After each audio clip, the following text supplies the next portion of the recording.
Welcome to Soundscapes, the Swedish Chamber Orchestra's podcast. My name is Gregor and I'm going to have the pleasure of being your host today when I'm talking to Martin Fröst. Martin, as you probably know, is the Swedish Chamber Orchestra's chief conductor, also, of course, one of the great musicians of our time on his instrument, the clarinet. So welcome, Martin.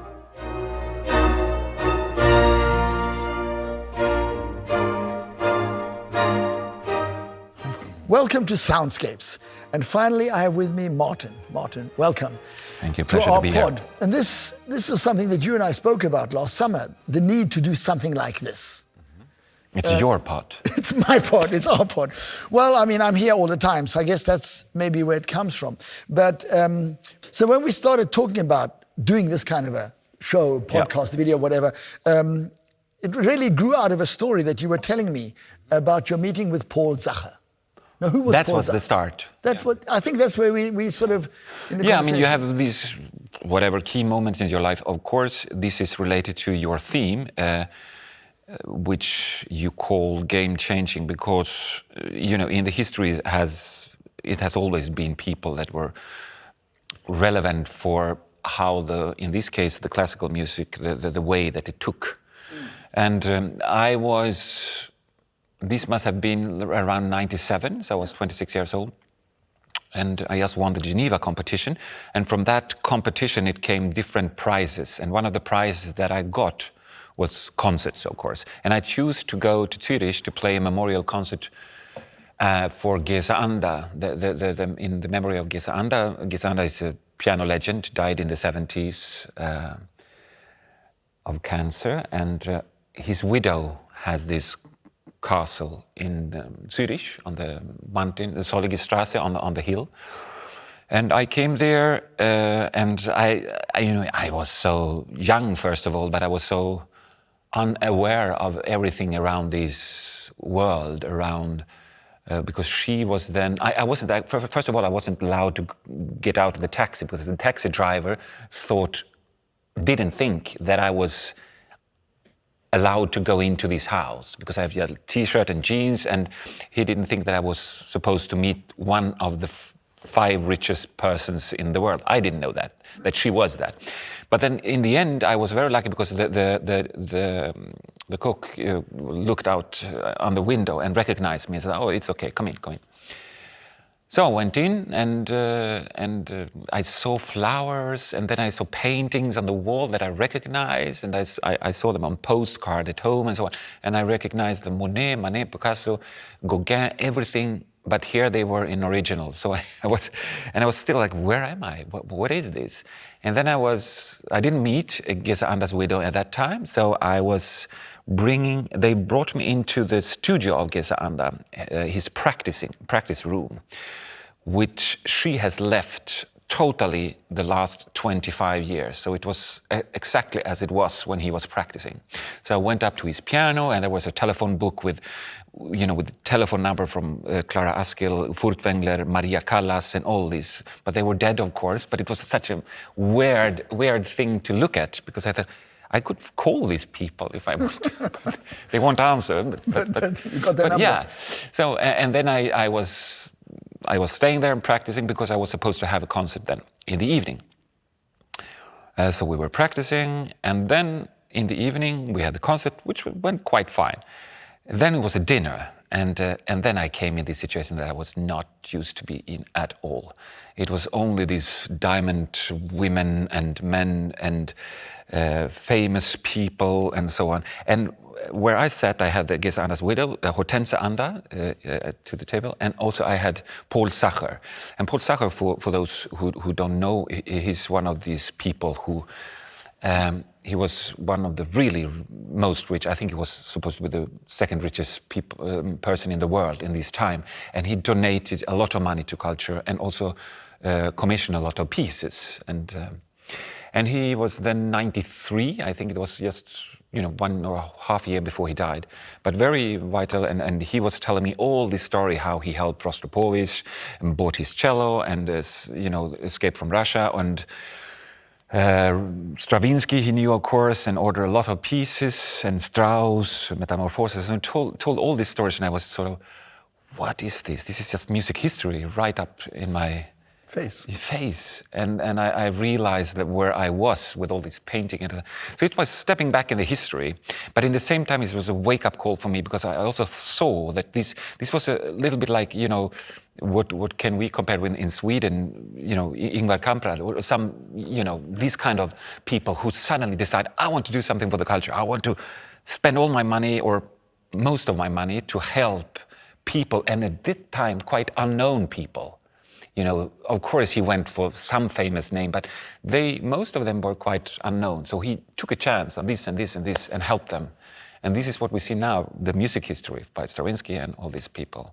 And you know, bought Rostropovich cello, and I heard so many stories, I can't remember them all, but Dino Lipati, was that the pianist who got ill? Yes. Yeah, yes. And he helped him a lot with medication and tried to, you know, he was very busy and also conducting, of course, but mainly as a mecenate and as a helper. And I just thought that, and it was a hilarious story because I was so unused to this situation, so I did all stupid things that you can imagine. For example, I tried to make a spontaneous speech, and I remember I was so stupid, I took my tie and I did this. And then I got so confused that I lost my balance, and I put my hand on a Gauguin painting. And I remember Gesa Anders' widow was so shocked because I was not clean. I had my hands in my dessert. So everything went totally wrong. But in the same time, this focused 93 years old man kept me concentrated with a sit down, young man. And then he kept on talking to me. And it was a fascinating night. And was a very memorial thing. Well, just getting in touch with so much, as you say, music history. Yeah. And of course, Paul Zacher, in a way, was continuing an old tradition, you might say, from royalty and aristocracy for centuries. Yeah. One of my sort of favorite stories, in a way, that illustrates maybe something quite different, that is Brandenburg, you know, the Markgraf of Brandenburg, whom Bach went to in order to get a job, he was hoping. And he gave him all this music, you know, in order to get a job, but Markgraf wasn't interested. He took the music, put it away in a cupboard, and then it was lost for 100 years. But now he's famous because they call it Brandenburg concertos. He did nothing. He did absolutely nothing, and he's famous for life. So it goes in different ways. Yeah, it's interesting because when we were talking about this and you were telling me the story, we were saying what a game changer, in a way, Zacher was, using his enormous gift there with money, but also in knowledge of music to really change and affect things. Yeah, because when we were talking then, I also told you the story, which was my first meeting with you, which was long before we actually met, but I saw you on TV. And I just started my job here. So we're talking about 2000, 2001. It was ages ago. And I just knew about you as of course, a very well-known musician. And you were doing a program that was on TV together with Malena Ernman, the soprano. And the two of you were, it was a whole series of things which used, I think in this particular one that I was so impressed by, you were on roller skates and you were doing the Bach Gounod Ave Maria and you were changing the parts between you. I'd just never seen anything like it. And it was very virtuosic on the one level. It was fun on another level. And it was just doing something that had never even occurred to me one could do. And I remember going back to telling people I'd seen this and saying, this changes everything, I said. I just don't know how it changes everything, but we just have to rethink. But I'm not quite sure what that means. I just knew that it was something completely new. And somehow I had to get that in. And of course, by some strange way, that leads us to where we are today. And I think having something where you see something and you experience something, you think, hey, this changes things. That is the kind of moment that I think is really interesting. And you've been a game changer. Yeah, I think what you say now, it's two things actually, which is, you're right, it's very important things.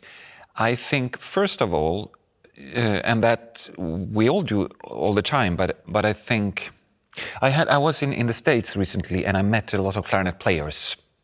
And of course, now I'm so old, so I meet quite often a new generation.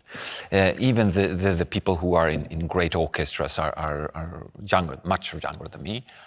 And I was very, happy and a bit flattered because I remember the Berlin Philharmonic guy and the New York Philharmonic principal said, when you came, then you came from such a different angle and show us you can do this. You can come from this level, and you can play the clarinet on this in this way, and etc., etc. And from that perspective, for example, where they came from, the German school, this is the way, and nothing else is allowed. And of course, it made me happy, and because I never thought of that. And that has a little bit to do with what you say, because first of all, when we do things, or when we try to open new doors to the future, what we do is to say, and I never think of it when I do it, but what we say is, look here, you are allowed to do this as well, or this is the way to do it. And then you open doors for everyone else. And I think that's a very beautiful thing. So you share something, even if it's a fiasco or whatever it is, you try something. And when you say game-changing, I think people are, in my world also, I do a lot of things because I have the inspiration or imagination. The imagination, or you want to do this, I have this, I have to, and you can't explain what is so important with this, why do you want to, but I just have to do it. This is my way. Yeah. But on the other side, I would say also, forget about, for example, in your case, as a leader of an orchestra, as an artistic, so many years you have worked with this orchestra, if you go to the history or if you do something, forget about all this. The big thing is if you, and you will be, of course, as many other leaders as in your position, be a part of a change. Maybe even not the biggest part you have to be, but you are a part of a wind that change. And that's something really beautiful, I think. Just have the feeling that you are, okay, it's changing now. And I don't know how important I am in this change, but I am a part of it. And to be open to it. Yeah, and the other people who doesn't know anything or doesn't do anything, but are a part of it, are open for it. That's also important. Yeah, because I think very few people, maybe when Beethoven wrote his Third Symphony, did he realize he was changing? No, probably not, but he was into something. But he felt he had to do it. Yeah, exactly. And I mean, we were talking also the other day, I mean, one of the first pieces that I think that I know of that you were doing that involved theatrical elements was the Stockhausen Harlequin, which then went on to other things. Absolutely. I mean, as I said, people have always tried things, and also before me, of course. And then my way into it was exactly what you say. I studied in Germany, and I studied all the core repertoire, and I also only focus on Brahms, Mozart, Debussy, and all these kind of things, Nielsen. But then suddenly, my teacher said, these Pierre Boulez wrote this piece for me. Do you want to do it? And it has 10 music stands, and you have to walk around the stage, and one spotlight, and it includes some elements that was not only about the sound. And the same thing did Stockhausen, but not for my teacher, for his wife, one of his wives, Susan Stephen. And then, in my opinion, that was very fascinating. I remember I was a teenager, and I looked at all these photos when she was dressed like Harlequin, whatever it was. But then I saw the piece and I studied the piece and I realized you can go much further with this. This was quite simple, quite square way of writing music, first of all, in Stockhausen's case, and also to use the room and the choreography. It was like running this direction and running back or something like that. So that brought me to ask Hans Hilber, so why don't we do a concerto and go the whole way and ask a street dance choreographer and Niklas Ek from the modern side and try to do something special about it, and we did, and that's and it's recognizing that music is also a visual experience, and orchestra is quite a static thing. Everybody sits there in their chair, but I mean the sort of work we're doing at the moment, where we're freeing ourselves from the music stand, playing from memory, standing up, it creates a choreography of its own. Yeah, but that time also is fading away, because I think that time is over. You're very right that the orchestra has been a quite static thing with the black dress and the way of playing and dictator in front of them and silent, don't speak, listen to what you want. Don't move, don't speak and sound. But of course that time is in one way over. You have a more dramatic way of leading, and you have also a more communication between the soloist and the orchestra and the conductor and the orchestra and the leading position, which is a development that's quite natural because, the orchestra also grow and develop as individuals, and they are so good, every musician, so they have so much creativity in themselves. So of course they have a lot of things to bring to the table as an interpretation or whatever.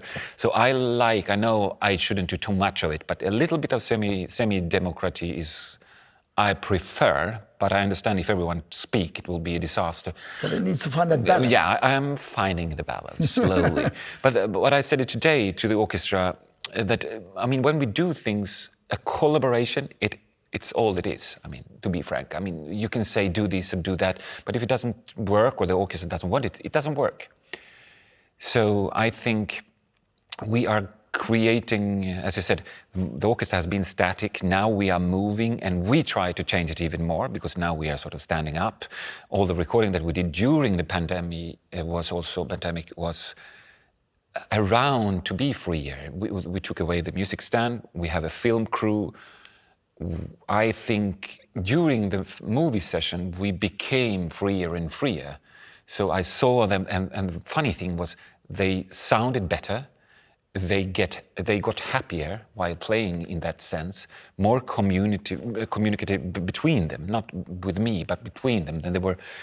And they felt like between great musician and movie star. And I don't think it's a bad thing. Of course, you have a limit when you try to show off.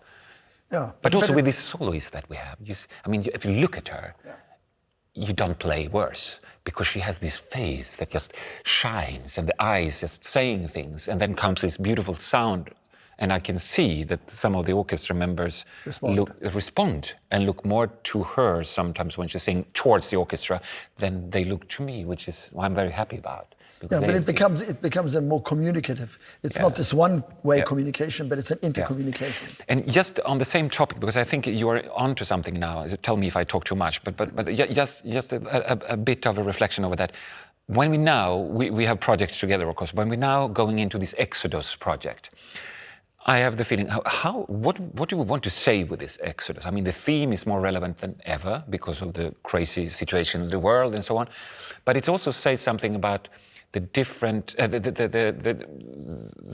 different perspective of expression. So we have this artist, Waldersten, who paint on white on black, live. And we tried a lot, so I play improvisation and I did pieces, and he paint like small Picasso-like things.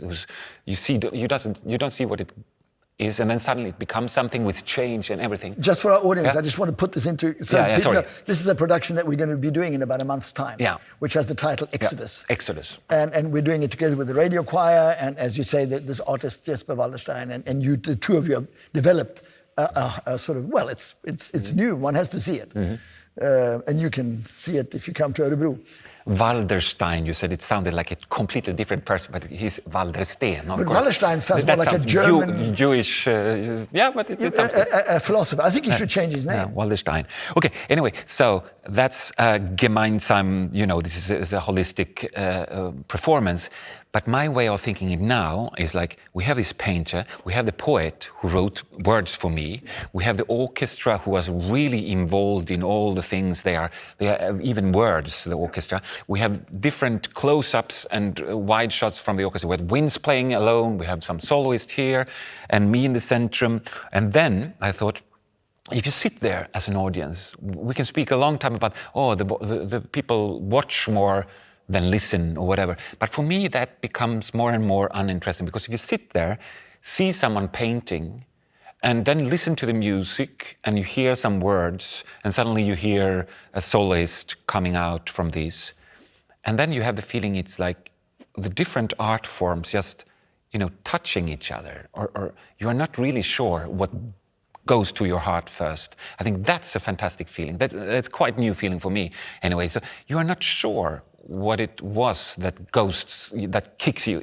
right in the heart. No. But that's not important if it was a sound, because it's always like this. People can say, I listened to the Beethoven Third and it was not as my recalling, but in the truth, they are listening and watching and feeling the atmosphere and everything they are there for. So you can't really, and to feel that it's sort of touching each other, that's a great feeling for me, because then you can have this big art form and you feel that, wow, now is something new coming, and you shouldn't judge too much It's not important if it's the words or the music. And I have that feeling in the past a lot. You can see, and you sit and listen to a fantastic singer, and then come a folk musician and play something, and you start to cry, and you don't know why. Why didn't this fantastic classical musician touch me more than this a bit shabby, really down to earth from the countryside folk musician? And I don't know why, but it just touched me. That's an experience I had at Winterfest, my festival, that I sometimes just thought, what do I hear? Or is it something else? But it's an interesting way of looking at it, and I think that's the way. We shouldn't be so judging. In classical music, don't look at the music. Don't look at the musician, I was very frustrated in the past for this. Yeah. No, it is a profession that is very about right and wrong. In the classical music. I think we also move there, talking about game changing. We are slowly getting away from it, and I'm becoming more relaxed about it. I mean, before I would, you move on stage? What do you mean by this and that and that? And I always got crazy. As Miles Davis stand with his back to the audience, and no one say anything about that. But if I just do this, people, he's a sort of young approach to classical music. Whatever. I remember once, when I was still a student, I played something on TV, and I was very excited that I was on TV at all. And I asked my teacher if he'd seen it. And he says, yes, he's seen it. Well, what did you think? He said, I don't know, I became seasick from watching you because I was moving too much. Because that was the ideal, to move as little as possible. Yeah. So, I mean, just a simple fact. I'm just thinking of the way things have changed. The mere fact that we here, in our respective roles, are having a conversation like this that will now be distributed in different ways is a completely new thing. It really didn't occur to any of us to do this before the pandemic. It didn't for me, it didn't exist as a format. But I mean, people has been talking about game changer. For example, Bernstein, which one of the inspiration that I have also for my project in a very early stage was Bernstein, because I was looking. I think it was you. I lent you those DVDs. Yes, you lent concerts. The young people concerts. Yes. Yeah, but the way stuff. he's standing in front of the New York Philharmonic and talk to the audience, and sit at the piano, conducting, talking about language and folk music and all these things in this time, because this was in the 60s or something. It was way ahead. Way ahead, that for sure. And he was so relaxed. I mean, he was... Well, Bernstein was, in a sense, one of the first really communicators. Yeah. Can I say that? And on a quite high level, because of what he did, musical and the way he speaks, of course he communicates, but it's also on the right level. And I was very inspired by that, and that's why I started to talk at all on stage, was because of Bernstein. Because I thought, if he can do that, but that was aiming for the young people, and I didn't think of the young people, but I could talk to my audience generally, and that's why I wrote script, and also worked with a director for my concerts. And when I went to Germany, I translated to German. I did this project in German and worked again with it. So the time has changed, and some of the game changer did in the 60s. We are sort of now discovering. But again, you were into this. Yes, you're right. We are very trained. You said to be perfect. We are trained not to be wrong. In the class. And that's the scary thing. So when people want to be, I mean, we always have, I spoke in another interview now just about limitation. And actually I had a very nice conversation, and that's also with Game Changer, because I was in the States and met this wonderful, and I admire him a lot, a clarinet player and composer, Jörg Widman. Yeah. And I said to him, we were just talking about different things, and I said, I'm very much into to limitation. What is my frame, and how could I? And he was, I thought about that the last week. That's the only thing. And I thought, your limitation, you're composing, you're playing clarinet, you're conducting, you're doing everything. But we can really think that's some power, and I think also in the past, the great artists like, Stravinsky, Picasso, Chaplin, or they felt this. I heard them speaking about it. That they have they are not scared, but they have this feeling that they have not limitless of freedom. But don't you need that feeling of Exactly. Because you have to have something to expand. Yeah, and also when you have so much power, energy in your body, in the same time you feel, I'm not, I have, yeah, I have limits here, what I can do. And I have that feeling all the time, if I'm conducting, if I play the clarinet, or whatever I do. And it's a great feeling because that's what makes you want to go further and try to maybe sometimes even stand with one foot in the fiasco and one in triumph for some artistic goal. But you don't really know where to land, and that's a good thing. I mean, it's not comfortable, but it's good, because otherwise you sit there and the only thing you care about is being together, the orchestra, not playing wrong note. You're afraid of not being in tune, all these things. What I, as a conductor, also point out, I need articulation, I need intonation, I need, everything. And we need that. Yeah, of course we need it. And that's our fundament. We are leaning on being together. Orchestra hate not to be together. If you're not together, that's the biggest disaster, But you can also think the other way. Let's just push the boundaries a bit, and this frame that we are in, feel a bit freer in that, and also then we will see as a result, we will be together, we will have better phrasing, articulation. But that was the wonderful, I think, I experienced when you guys were playing a whole symphony from memory, is that it was together, but people had that feeling of being able to move within it. Yeah. That was... And the freedom could be so much. I mean, when I play with jazz musicians, for example, they count to 4, 1, 2, 3, 4, and then they just boop, boop, boop, boop, boop, and you feel extremely free. But my freedom is far away from that freedom, and I can't really relate to that so much, because my freedom is very limited and very short. Mm-hmm. I can feel freedom in small moments during the concert, but that's a very strong freedom. And that develops me, and that's the magical moment that I'm living for. But in an orchestra, when you give them a frame, and sometimes as a conductor you give them a very, very small frame, and said, you can do this. And then they feel the frame, but in this frame they can feel extremely free. And that could also be a nice feeling for if it's a bigger group. Not to say, well, do what you want, you can stand on your head or play, you can do it. That's not the best thing. It's like with children as well. Children get happier when they say, this is the frame.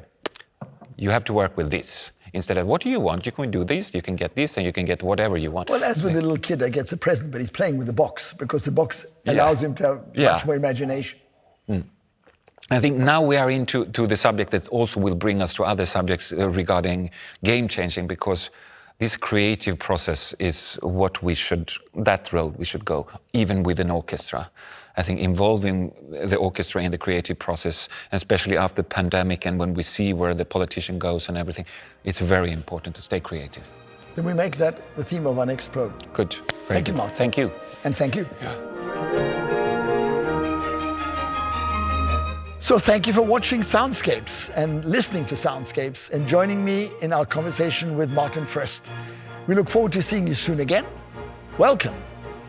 Again and again and again.